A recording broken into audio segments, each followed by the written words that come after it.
ওরে দুনিয়ার বুকে জুলুমকারী, মালিকেরটা খেয়ে মালিকেরটা পরে মালিকের সাথে বেইমানি। এক গাঁজাখুরি আমার আল্লাহকে গালি দেয়। তাই তো আজকে দেখতে পারতেছি বাংলাদেশে কি ভূমিকম্প, মাত্র 2-3 সেকেন্ডের একটা ভূমিকম্প পুরো তছনছ করে দিল। যে আলেমরা আল্লাহ সুবহানাহু ওয়া তাআলার বন্ধু, সেই আলেমদের গণপিটুনি দেওয়া হলো, তাদের গায়ে হাত দেওয়া হলো। আমরা যদি পথভ্রষ্ট হয়ে যাই, আমরা যদি ভুল করি, আলেমরা আমাদের শাসন করবে, আলেমরা আমাদের সঠিক পথে নিয়ে যাবে।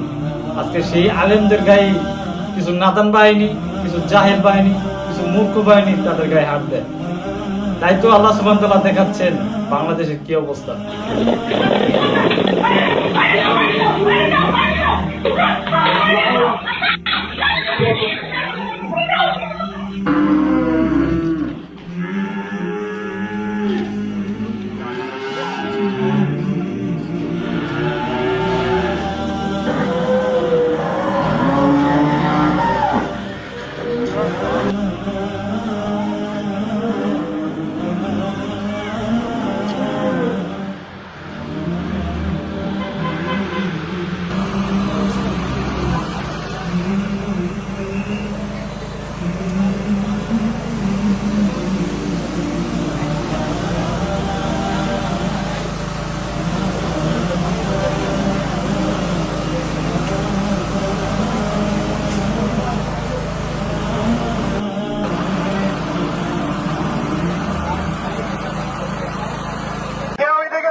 শেষমেশে একটা কথা বলে যাই, আল্লাহ সুবহানাহু ওয়া তাআলা রে রাগাইয়েন না, নালে সামনে আর বাঁচতেও পারবেন না।